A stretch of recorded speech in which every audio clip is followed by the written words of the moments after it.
내 믿음을 내게 보이라는 제목으로 하나님의 말씀을 나누겠습니다. 우리는 구원받은 하나님의 자녀입니다. 우리는 하나님을 사랑하며 찬양하기를 원하는 하나님의 백성입니다. 아무리 삶이 고단하고 어렵고 지금 3년 가까이 코로나가 어려움을 주지만 예배를 멈추지 않고 이렇게 나와서 예배하는 것은 우리 마음에 하나님을 사랑하는 마음이 가득하기 때문입니다.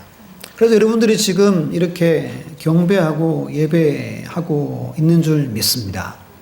오늘도 조금 더 쉴 수 있고 아니면 이 좋은 날씨 꽃봉오리들이 이렇게 얼굴을 내밀고 예쁘게 피어나는 거 보러 갈 수도 있고 그죠?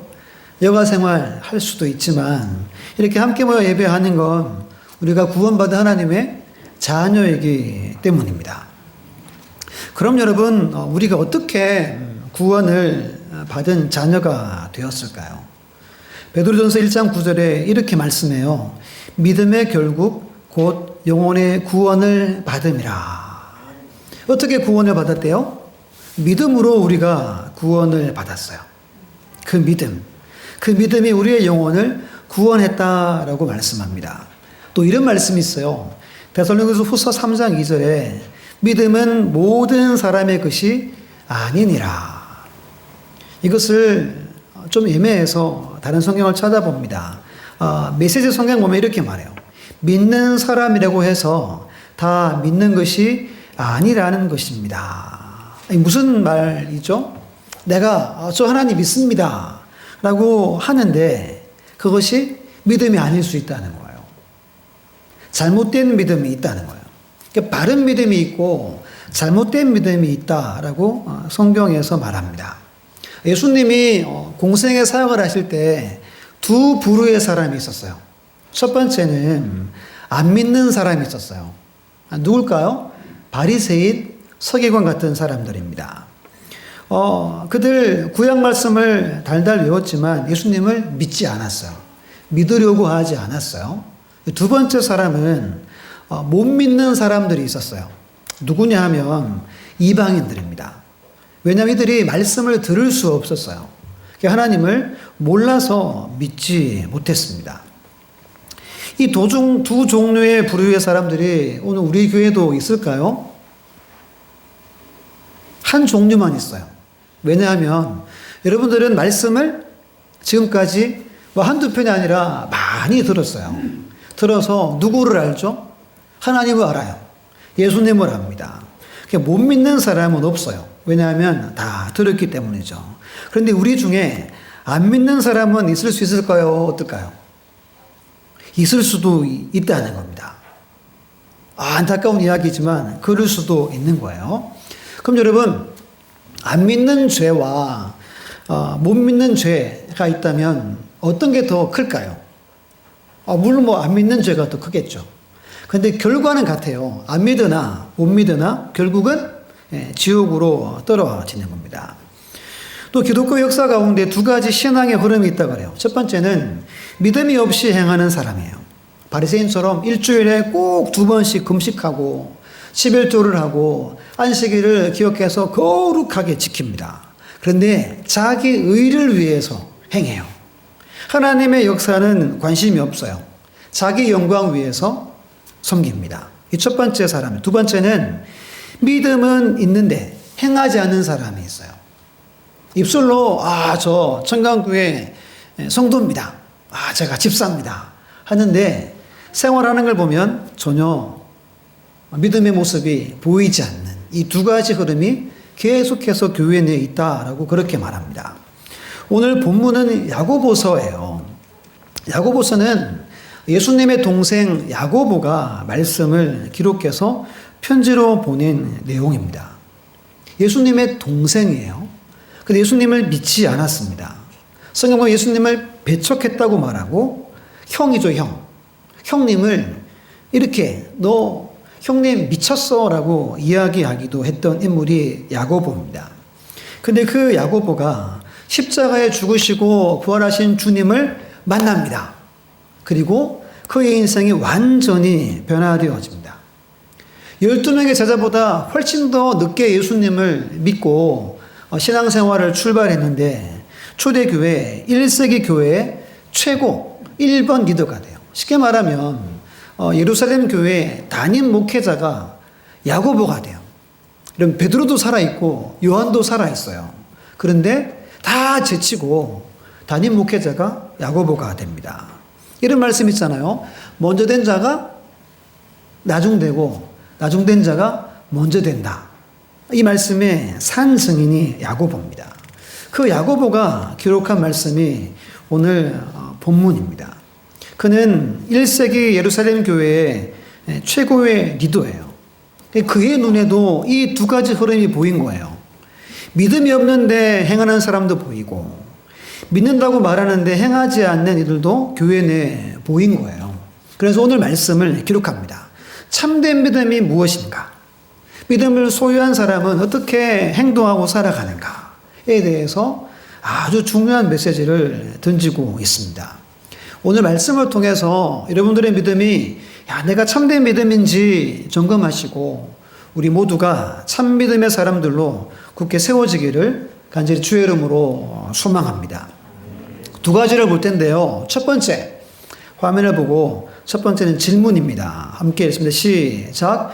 우리는 어떻게 믿음을 소유하게 되었는가? 우리가 어떻게 믿음을 소유하게 되었을까요?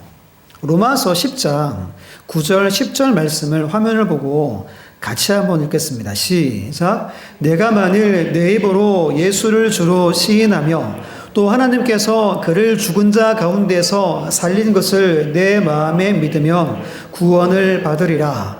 사람이 마음으로 믿어 의에 이르고 입으로 시인하여 구원에 이르느니라. 아멘. 10절 말씀에 구원은 어떻게 받아요? 마음으로 믿고 그리고 입으로 시인할 때 구원에 이른다 말합니다. 믿습니까? 아주 중요한 말씀이죠. 근데 무엇을 믿느냐에 대해서 9절에 기록해요. 하나님께서 그를 죽은 자 가운데서 살리신 것을 마음에 믿으면 그럽니다. 그리고 이렇게 말해요. 입으로 예수를 주로 시인하면 구원을 받는다. 우리가 지금 예배를 드리는데 여기 있는 우리 모두는 마음으로 예수님을 하나님이 죽은 자 가운데 살리신 것을 믿는 마음이 있어요. 아멘이죠? 그 입술로 시인을 하는 거예요. 주라는 말 영어로 로드예요. 내 주인이에요, 주인. 내 주님, 내 주인으로 제가 시인하고 고백합니다 해서 이 자리에서 예배를 드리는 겁니다. 인정하시죠? 어느 유명한 목사님의 제가 설교를 듣고 이야기를 해드리는데 그분이 신방을 갔어요. 아주 부잣집에 집을 지었대요. 얼마나 잘 지었겠어요. 정말 어리어리하게 집을 지었대요. 이분이 아주 유명한 분입니다. 가서 신방을 들고 거실에 이렇게 앉았는데 정면에 거실장, 붙박이장으로 정말 멋있게 꾸민 거예요. 근데 그 중간에 양주 세트가 이렇게 딱 있더랍니다. 그런데 가만히 보니까 그 양주 세트 정중간에 액자 그림이 하나 있는데 누구 그림일까요? 예, 여러분 생각처럼 예수님 그림이 중간에 이렇게 딱 있는 거예요. 실제예요, 실제. 아주 유명한 목사님의 간증입니다. 그래서 이분이 이렇게 물어봤어요. 저 그림은 누구 그림이죠? 알지만 이렇게 물어봤어요. 네 목사님, 예수님 모습입니다. 목사님이 이렇게 말하면, 예수님의 양볼이 술 취한 것처럼 불구스름해도 제가 못 알아봤네요. 이렇게 이야기했어요. 그때 이 성모님이 이렇게 말합니다. 네 목사님, 제가 술을 안 마시는데 누가 집을 지었다니까 아주 비싼 양주를 저에게 줘서 멋져 보여가지고 제가 장식해 뒀습니다. 이렇게 이야기하는 거예요. 이 목사님이 마지막에 이렇게 말합니다. 성도님, 둘 중에 하나만 넣으세요. 이렇게 이야기가 끝나요. 그럼 마음으로 믿고 입으로 시인한다는 건 우리가 한 가지만 이렇게 선택하는 거예요. 가끔 신방에 보면 안 믿는 남편들이 있잖아요. 그래서 이렇게 거실에 술들 있는 거 보기도 해요. 그게 둔다고 죄는 아니잖아요. 여기서 시인한다. 고백한다는 말이 뭐냐 하면 일상에서 늘 입술로 고백하는 것처럼 삶으로 고백하는 걸 말하는 거예요. 우리 마음으로 믿고 삶으로 고백해야 우리가 구원받은 거예요. 믿습니까? 우리 로마서 10장 17절 또 잘하는 말씀인데 화면 보고 같이 읽습니다. 시작. 그러므로 믿음은 들음에서 나며 들음은 그리스도의 말씀으로 말미암았느니라. 아멘. 믿음은 들어야 된대요. 그리스도의 말씀, 하나님의 말씀을 들을 때 믿음이 생깁니다. 우리 야고보서 1장 봅니다. 18절을 우리 남성분들 봅니다. 1장 18절 남성분들 시작. 그가 그 피조물 중에 우리로 한 첫 열매가 되게 하시려고 자기의 뜻을 따라 진리의 말씀으로 우리를 낳으셨느니라. 아멘. 남성분들 대답해 보세요. 말씀 보고 어떻게 우리를 낳았대요? 무엇으로? 네, 진리의 말씀으로 우리를 낳았대요. 그러면 1장 21절 우리 여성분들 함께 읽습니다. 21절 시작.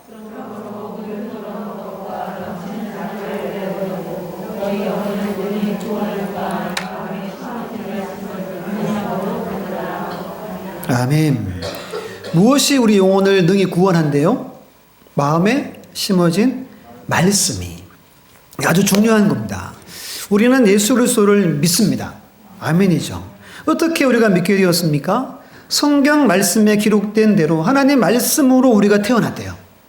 말씀으로 거듭났고 우리의 심령에 심어져 있는 말씀이 우리 영혼을 구원했다라고 말합니다. 베드로 1장 23절에 말합니다. 너희가 거듭난 것은 썩어질 씨로 된 것이 아니요 썩지 아니할 씨로 된 것이니 살아있고 항상 있는 무엇으로? 하나님의 말씀으로 되었느니라. 할렐루야. 우리는 썩지 않는 영원히 있는 그 말씀으로 여러분들이 구원받았어요. 1장에서 야고보가 이걸 강조합니다. 말씀으로 거듭났다. 말씀으로 구원받았다. 이거 기억해 놓으세요.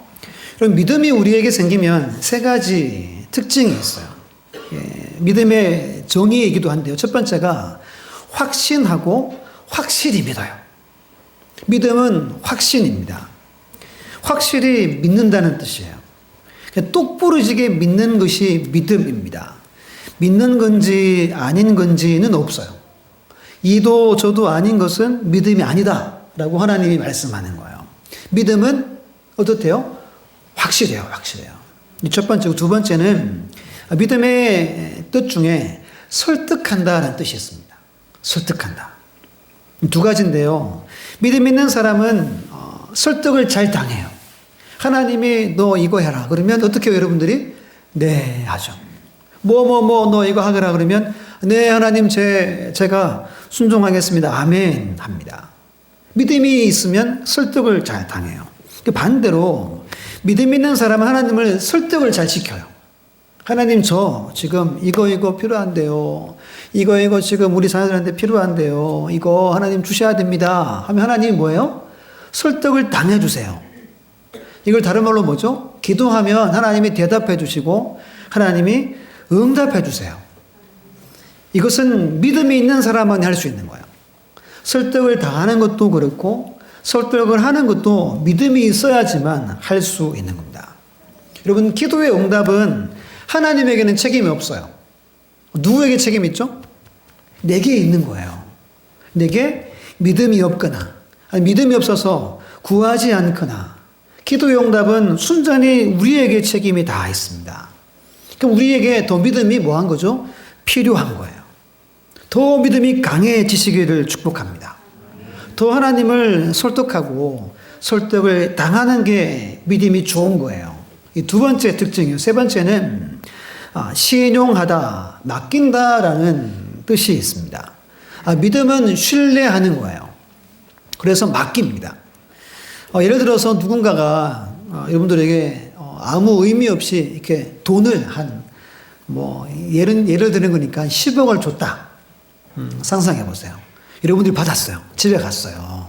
여러분들의 아내와 남편이 믿잖아요. 그러면 돈을 남편에게 맡깁니까? 은행에 맡깁니까?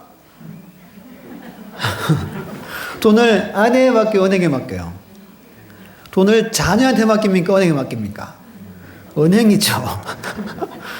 그러니까 우리 배우자나 뭐 자녀가 뭐만도 못하죠? 이건 뭐 비우니까 뭐 농담인 겁니다. 믿는다는 건 이런 거예요. 내가 신용한다는 겁니다. 신뢰해서 다 맡기는 거예요. 베드로전서 5장 7절에 베드로가 이렇게 기록합니다. 너희 염려를 다 주께 맡기라. 이는 그가 너희를 뭐합니까? 돌보심이라 라고 말씀합니다. 누가 하나님의 돌보심을 받는데요? 믿음이 있는 사람, 하나님의 신뢰해서 다 맡기는 사람, 하나님이 돌봐주십니다. 사랑하는 여러분, 우리는 어떻게 믿음을 소유했습니까? 말씀을 들음으로 믿음이 우리 안에 새겨졌어요. 하나님이 아들 독생자를 십자가에 못 박고 살리는 것이 믿어져요. 그 입술로 내 삶으로 시인하고 고백하는 삶을 살아가는 거예요. 둘 중에 하나만 선택해서 사는 겁니다. 확실하게 믿습니다. 설득을 당하고 설득을 하면서 다 맡기고 살아가는 것이 지금 우리 안에 있는 믿음이에요. 믿음. 이것이 여러분들이 가지고 있는 믿음입니다. 믿습니까? 네. 그럼 두 번째요. 화면을 보고 짧은데요. 같이 읽습니다. 시작. 믿음은 보여진다. 믿음은 보여지는 거예요. 1세기 예루살렘 교회의 수장이 야고보라고 그랬습니다. 그 야고보가 담임 목회자로 이 편지를 성도들에게 띄우는 거예요. 참 믿음이 무엇인가? 성도님들, 바른 믿음이 무엇입니까? 믿음이 있으면 어떻게 살아야 됩니까? 라고 이야기를 하고 있는 겁니다. 그의 눈에 믿음이 없는 것 같은데 믿음으로 행하는 사람이 있고 믿는 것 같은데 행하지 않는 사람, 그들을 위해서 이 말씀을 기록합니다. 우리 2장 1절로 4절 제가 한번 읽어볼 테니까 잘 보세요. 2장 1절로 4절입니다. 내 형제들아, 영광이 주곧 우리 주 예수 그리스도에 대한 믿음을 너희가 가졌으니, 뭘 가졌어요? 믿음을 가졌어요. 가졌으니 사람을 차별하여 대하지 말라. 만일 너희 회당에 금가락지를 끼고 아름다운 옷을 입은 사람이 들어오고 또 남루한 옷을 입은 사람, 가난한 사람이 들어올 때 너희가 아름다운 옷을 입은 자를 눈여겨보고 말하되 여기 좋은 자리에 앉으소서 하고 또 가난한 자에게 말하되 너는 거기서 있든지 내 발등상 아래 앉으라 하면 너희끼리 서로 차별하며 악한 생각으로 판단하는 자가 되는 것이 아니냐. 아멘. 이 초대교회에 두 가지 문제가 있었어요. 첫 번째가 뭐예요? 이렇게 막 치렁치렁하게 이렇게 막 달고 들어온, 그리고 아주 비싼, 딱 봐도 저거 명품인데 하는 옷을 입고 들어오는 사람이 들어오고, 뒤이어서 아주 남루하고 막 이렇게 냄새도 좀 나는 분이 들어왔어요. 안내를 우리가 서는데 인간이니까 어때요? 첫 번째 들어온 분한테는 막 앞에 좋은 자리, 따뜻하고 막 이런 자리 있죠? 거기 앉으라고 하고, 두 번째 들어온 사람한테는 눈길도 안 주는 거예요. 저기 에어컨 앞에 앉으라고 이렇게 이야기를 한 것을 말합니다. 첫 번째 문제가 차별의 문제가 교회 안에 있었대요. 오늘 우리라면, 여러분들이라면 어떻게 하겠습니까? 여러분들이 안내위원이에요. 그럼 어떻게 안내를 할 것 같아요? 여러분, 교회가 이런 외적으로 무언가를 의식하고 무언가를 판단하면 돼요, 안 돼요? 안 되는 거예요. 결코 이래서는 안 됩니다. 그런데 1, 2세기 교회가 그랬다는 거예요. 그리고 오늘 우리 자신이어도 이렇게 할 수 있겠다 라는 생각을 짓게 하는 문제가 이들에게 있었어요. 교회의 타락의 정도를 알 수 있는 여러 가지 지표가 있는 그 중에 한 가지가 뭐냐면, 우리가 어떤 시각으로 서로를 바라보는가. 서로를 바라보는데 어떤 편견이나 다른 무언가로 바라보면 교회가 타락했다라고 봐요. 차별이 있고 무시하고 어떤 사람은 높이고 어떤 사람은 이렇게 높이지 않는 것, 이것이 교회 타락의 시작이다라고 그렇게 많이들 이야기해요. 1세기 교회나 21세기 교회나 어때요? 이런 모습들이 충분히 있을 수 있는 거예요. 그럼 우리 교회는 어떻습니까? 그럼 하나님은 이에 대해서 어떻게 야고보를 통해 말씀할까요? 다시 성경에 봅니다. 2장 8절로 9절 우리 같이 한번 중요하니까 2장 8절 9절 함께 읽겠습니다. 너희가 만일 성경에 기록된 대로 내 이웃 사랑하기를 내 몸과 같이 하라 하신 최고의 법을 지키면 잘하는 것이거니와 만일 너희가 사람을 차별하여 대하면 죄를 짓는 것이니 율법이 너희를 범법자로 정죄하리라. 아멘. 하나님은 야고보를 통해서 차별은 뭐래요? 이웃을 내 몸같이 사랑하라 하는 말씀에 반하는 거래요. 그것은 죄다. 죄 짓는 것이니 범법자, 죄인으로 판정받겠다라고 말합니다. 이것이 이 교회 야고보의 눈에 보인 성도들 일부가 이렇게 생활했다는 거예요. 이게 첫 번째 문제고, 두 번째는 오늘 본문의 15절 16절이에요. 제가 읽어볼게요. 만일 형제나 자매가 헐벗고 일용할 양식이 없는데 너희 중에 누구든지 그에게 이르되 평안히 가라, 덥게 하라, 배부르게 하라 하며 그 몸에 쓸 것을 주지 아니하면 무슨 유익이 있으리요. 두 번째는 외면하는 죄입니다. 예를 들면 이런 거예요. 오늘 함께 예배를 드렸어요. 근데 우리 모두가 알고 있는 것처럼 우리 교회는 이렇게 어려운 분이 없어요. 근데 다 알고 있는 어려운 가정이 있다고 한번 가정해 볼게요. 정말 어려워요. 헐벗고 먹을 게 없어요. 다 알아요. 예배를 마치고 인사합니다. 성도 요즘에 잘 지내죠? 요즘에 날씨가 따뜻해져서 너무 좋죠? 한 주간도 끼니 잘 챙겨 드시고 먹을 게 없는데 꾸심추위 오니까 옷도 잘 입고 옷이 없는데 그렇게 인사하고 다음 주에 우리 밝은 모습으로 봐요 하고 이제 이렇게 손 안 들고 이렇게 헤어지는 걸 말하는 거예요. 끝에 뭐라 그래요? 무슨 유익이 있느냐? 아무 유익이 없다라고 말합니다. 그럼 사랑의 반대말이 뭔지 알죠? 사랑의 반대말이 뭐예요? 무관심이죠. 사랑하지 않는 것이 아니라 관심을 두지 않는 겁니다. 외면하는 거예요. 오늘 두 가지 문제가 1, 2세기 교회에 있었어요. 차별의 문제, 그리고 두 번째는 무관심, 외면의 문제. 이웃을 사랑하지 않는 이 모습이 있었습니다. 이것을 오늘 보면 17절에 이렇게 말합니다. 이와 같이 행함이 없는 믿음은 그 자체가 뭐래요? 죽은 것이라. 믿음이 있다고 여기는데 근데 그 믿음은 죽은 거다라고 말합니다. 왜 야고보가 이 말씀을 기록했을까요? 사실 공동체 내에 이런 모습들이 보였기 때문입니다. 죽은 믿음을 소유하고 나 살아있는 믿음을 가졌어 라고 하는 분들이 눈에 보였기 때문입니다. 우리 19절 20절 본문에 19, 20절도 함께 읽습니다. 시작. 내가 하나님은 한 분이신 줄을 믿느냐? 잘하는도다. 귀신도 믿고 뜨느니라. 허탄한 사람아, 행함이 없는 믿음이 헛것인 줄을 알고자 하느냐. 아멘. 여러분, 이 죽은 믿음을 설명합니다. 이 죽은 믿음은 귀신의 믿음이래요. 귀신도 믿음이 있대요. 복음서에 보면 귀신들이 예수님에게 반응합니다. 사람들은 예수님을 몰라봐도 누가 먼저 알아봐요?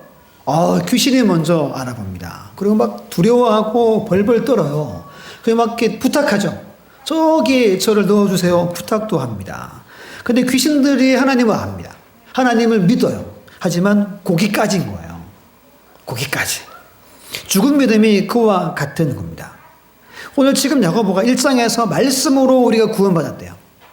2장에 와서 말씀으로 구원받은 믿음을 소유한 우리가 말씀으로 행하지 않고 실천하지 않는 것은 참믿음이 아니다. 죽은 믿음이다. 참믿음은 행동하고 실천하는 것이다. 라고 강조하고 있는 겁니다. 여러분, 이동원 목사님이라고 아시죠? 그분의 가정인데요. 이분의 가정 예수님을 안 믿었대요. 근데 고등학교 때 아버지 사업이 완전히 망하게 됩니다. 그리고 고3을 잘 보내지 못해서 대학에도 이렇게 낙방을 합니다. 떨어졌대요. 근데 이 젊은 이동원 목사님의 생각에 내가 앞으로 뭘 해도 잘 되려면 영어를 배워야 되겠다 라는 생각이 들었대요. 그 영어를 어떻게 배울까 고민하다가 보니까 외국 선교사님들이 한국에 들어와서 사역하는 것을 본 거예요. 그래서 내가 선교단체에 내가 들어가야 되겠다 결심을 합니다. 두 번째 결심이 뭐냐 하면 내가 절대로 누구를 안 믿겠다? 예, 내가 예수는 안 믿는데 내가 영어는 배우겠다 하고 간 거예요. 송사님 보니까 딱 보이잖아요, 여러분. 그 어린 학생이니까. 그래서 과제를 내주는데 첫 번째 과제가 영어 성경 구절을 외워와라. 그래야 영어가 는다. 이렇게 한 거예요. 계속해서 매일매일 확인하고 말씀들을 계속 외우게 합니다. 또 시간이 좀 지나고 두 번째 과제를 줘요. 그 말씀을 외웠으면 그 말씀을 생각해봐라. 다른 말로 하면 뭐죠? 묵상해보라는 거예요. 그러니까 외운 거니까 뭐 다닐 때마다 계속 생각하고 한 숙제를 매일매일 합니다. 세 번째 과제를 또 줍니다. 그러면 그 외운 말씀을 가지고 한번 기도해봐라. 시간이 좀 갔겠죠. 그 정도는 할 수 있겠다 싶어서 기도해봐라. 매일매일 이걸 한 거예요. 이 간증에서 목사님이 그래요. 제가 40년 동안 이 습관이 제게 남아있었대요. 매일 말씀을 암송하고 묵상하고 기도하고 그렇게 생활하다가 선생님 마지막 과제다. 그러면 그 외운 말씀대로 살아봐라. 그렇게 하시더래요. 그래서 집에 와서 다른 거 다 하겠는데 이 살아내는 게 안 되는 거예요. 막 고민하고 뭐 기도도 해보고 근데 그때 성령께서 역사하세요. 회개가 터졌다라고 그렇게 간증을 하신 적이 있습니다. 여러분, 예수 믿는 하나님의 자녀는 그 믿는 것을 행동으로 실천하는 자들입니다. 그리고 그때 하나님이 임재하세요. 내가 살려고 애쓰고 내가 행동하려고 애쓰고 할 때 성령께서 역사해서 그 영혼을 구원해 준 것처럼 오늘 우리가 말씀으로 살려고 애쓸 때 하나님 제가 실천이 안 되는데 저를 도와주세요 라고 간구할 때 하나님이 더 강하게 우리의 삶에 역사하신다는 겁니다. 프리즘이라고 여러분 알죠? 빛이 이렇게 비치면 굴절이 되면 뭐가 나오죠? 무지개 색깔이 나오는 프리즘 있죠. 어떤 분이 우리 신앙인이 프리즘이다라고 이야기해요. 설명이 이래요. 빛이 예수님이고 프리즘이 우리래요, 우리. 성도의 삶에 빛이신 예수님이 비춰지고 들어오시면 우리 삶에 무지개 색깔이 비춰진다는 거예요. 일리가 있죠. 저도 듣고 아주 일리가 있다 생각을 했어요. 우리가 프리즘이래요. 그럼 여러분 이 무지개가 더 밝고 선명하게 우리 삶에서 나타나려면 이 프리즘이 뭐 해야 되죠? 깨끗해야 돼요. 깨끗해야 밝게 선명하게 비치는 겁니다. 하나님 우리 성도를 향해서 너희들 경건해라 이렇게 말했어요. 야고보도 1장 27절에 말합니다. 우리 1장 27절 제가 읽어볼게요. 하나님 아버지 앞에서 정결하고 더러움이 없는 무엇요? 경건은 이라고 해요. 곧 고아와 과부를 그 환난 중에 돌보고. 여러분 경건도 몇 가지 있다는 거예요. 하나님 앞에 정결하고 더러움이 없는 기뻐하시고 깨끗한 경건. 참된 경건은 어떤 거래요? 고아와 과부를 그 환난 중에 돌아보는 것이다 라고 말씀합니다. 화면을 보고 디모데전서 4장 8절 말씀 함께 읽어봅니다. 시작. 경건은 범사에 유익하니 금생과 내세에 약속이 있느니라. 아멘. 이 말씀 꼭 기억해 놓으세요. 경건은 언제 유익해요? 범사에. 여러분들이 모든 삶, 일주일 내내 경건이 유익하대요. 왜냐하면 금생이 어디죠? 지금 이 땅. 이 땅에서 하나님의 약속이 있대요. 두 번째는 내생 어디죠? 저 천국, 하나님의 나라에서 약속이 있대요. 우리 경건하려고 했으면 하나님의 약속을 보장받는데요. 그런데 오늘 이것을 야고보는 뭐라 그래요? 차별하지 않고 외면하지 않고 무관심하지 않고 힘든 자들을 돌보는 것이다 라고 말합니다. 믿음이 있다면 그 믿음대로 실천하는 것이 경건이다 라고 말씀해 주고 있는 겁니다. 제 이야기를 할까 합니다. 부끄러운 이야기인데요. 한 2달 정도 됐어요. 보통 제가 이제 겨울에 좀 춥기도 하고 해서 점심 먹고 이렇게 출근을 보통 합니다. 그때 이제 전화가 왔어요. 운전하고 전화 와서 운전을 하다가 교회 앞에 차를 대고 한 40분, 제가 아침에 오늘 확인해 보니 43분 얼마를 통화를 했었어요. 그때 제가 수요 예배 때 한번 말씀드린 적이 있어요. 울산에 계신 안수 집사님인데, 야, 이만큼 충성할까 싶을 정도 정말 귀한 분인데, 자기 형제들이 있는 저기, 진안 쪽, 전주 가까이죠. 거기 이제 귀농을 하신 거예요. 집을 짓고. 그분이 가신 지 이제 한 몇 년 됐어요. 한 1년 동안 아마 통화를 못 했는데 와가지고 전화를 한 40분 동안 한 거니까 통화를 아주 많이 한 거죠. 근데 통화를 하고 있는데 교회 앞에 누군가가 이렇게 서성이거리는 거예요. 가방 메고 남자분이 한 50대 왔다 갔다 하는 거예요. 무언가를 찾는 것 같은데. 제 느낌이, 전화번호를 찾는 거구나. 계속 제가 이제 통화를 하면서 계속 이렇게, 계속 유심히 봤죠. 그랬더니 이제 교회차 쪽으로 가는 거예요. 그래서 핸드폰을 꺼내더니 막 이렇게 하는 거예요. 교회 차에 있는 누군가의 전화번호에 전화를 하는가 보다. 하고 제가 이제 봤죠. 그랬더니 이제 장모님이 전화를 주셨어요. 제가 이제 통화 중이라 이렇게 이따 연락드린다고 문자를 보내고 제 예상대로 이제 바로 전화가 왔죠. 그래서 장모님 전화를 끝나고 장모님께 전화를 드렸더니 모르는 사람인데 제 번호를 알려달래요. 그래서 이상해가지고 안 알려줬다고. 그래서 제가 차에서 다 봤어요. 잘하셨어요. 이렇게 된 거예요. 그리고 이제, 그러고 있는데, 한 분 권사님이 기도하러 교회에 오신 거예요. 그분이 교회 앞에 앉아있어요. 바로 앞에. 들어가다가 그분하고 대화를 좀 주고받더니, 주보를 하나 주는 거예요. 이렇게. 전화가 오겠구나. 먼저 권사님이 제게 전화를 줬어요. 목사님, 교회 앞에 누가 있는데, 그럼 제가 지금 문 앞에 차 있어요. 이렇게 된 거예요. 주보를 줬더니, 전화가 왔어요. 저한테. 그분이.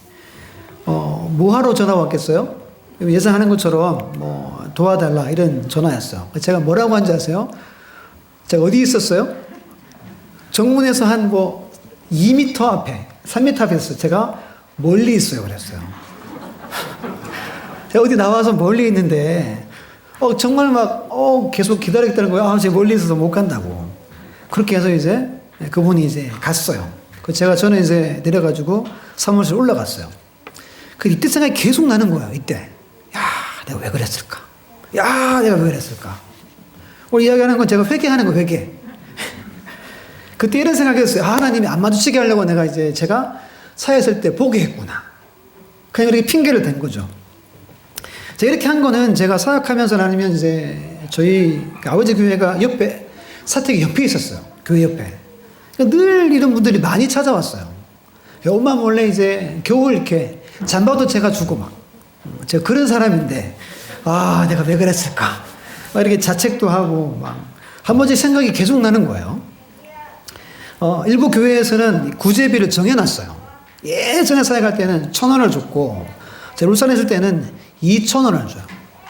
근데 사무실을 안 거치고 오면, 교육자실로 바로 와서 목사님을 만나고 싶다는 분들이 가끔 있어요.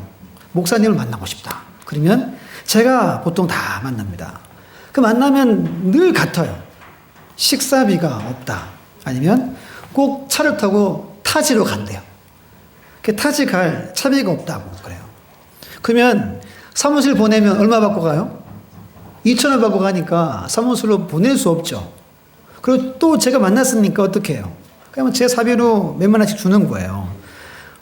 그것도 등급이 있어요. 좀 깨끗하게 오신 분들은 그래도 좀 더 주고, 하여튼 이렇게, 나름. 왜? 그럼 다 그걸 가지고 술 먹기 때문입니다.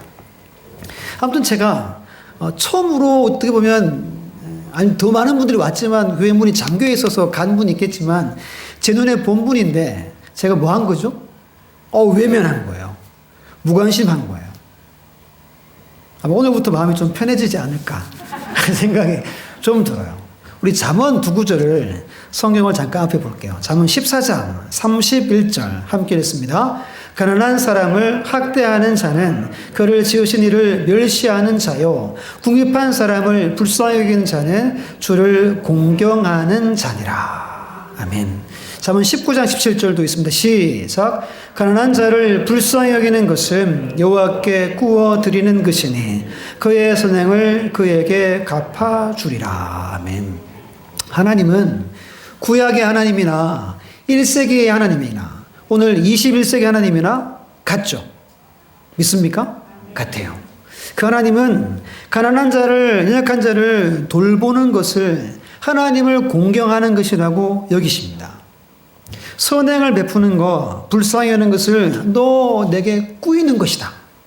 내가 반드시 내 선행을 내가 갚아주겠다. 라고 하나님이 특별히 약속을 하고 있습니다. 여러분, 이것이 믿음을 가진 사람들의 행위여야 한다는 겁니다. 오늘 본문은 두 인물을 예로 들어요. 아브라함과 누구를 들어요? 기생 라합을 듭니다. 하나님 아브라함에 나타났어요. 아브라함아, 네가 너를 사랑하니?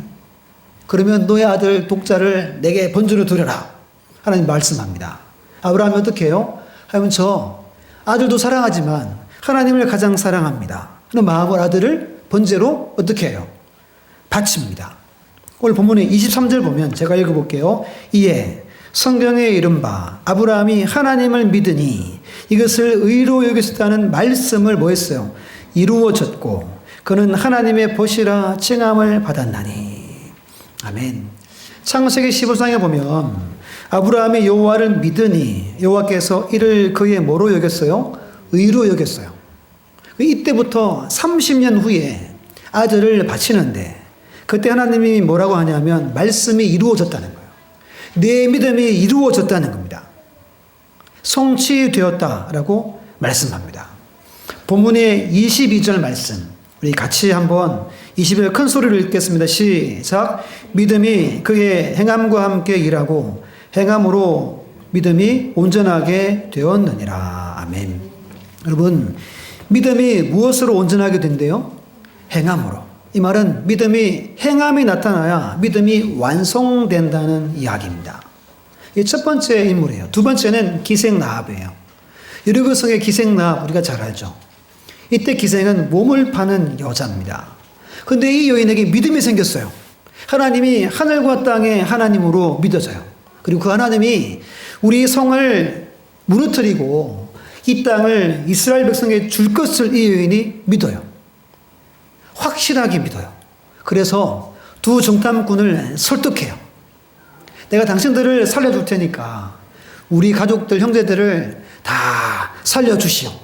설득을 합니다. 그리고 자기와 자기 가족의 목숨을 이 두 정탐꾼에게 맡겨요. 믿음의 특징이 다 나타나요. 확실히 믿었고 설득을 하고 맡겨요. 이것이 여러분 믿음의 행함이라고 오늘 야고보가 말해주고 있는 겁니다. 사랑 여러분, 믿음은 이렇게 보여지는 거예요. 근데 다른 게 있어요. 보여주는 건 아니에요. 내가 무언가 해서 내가 믿음이 있는 것처럼 보이는 것이 아니라 그냥 저절로 믿음은 보여지고 드러나고 한대요. 왜냐하면 믿음이 살아있기 때문입니다. 두 곳의 말씀을 찾아서 보고 말씀을 마무리할 텐데요. 우리 마태복음 7장 한번 펴보세요. 마태복음 7장. 마태복음 7장 16절에서 23절. 마태복음 7장 16절로 23절 교독해서 보면 제가 먼저 16절 봅니다. 그들의 열매로 그들을 알지니 가시나무에서 포도를 또는 엉겅퀴에서 무화과를 따겠느냐.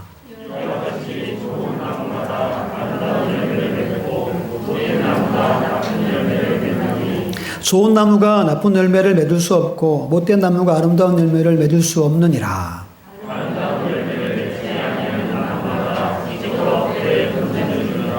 이러므로 그들의 열매로 그들을 알리라.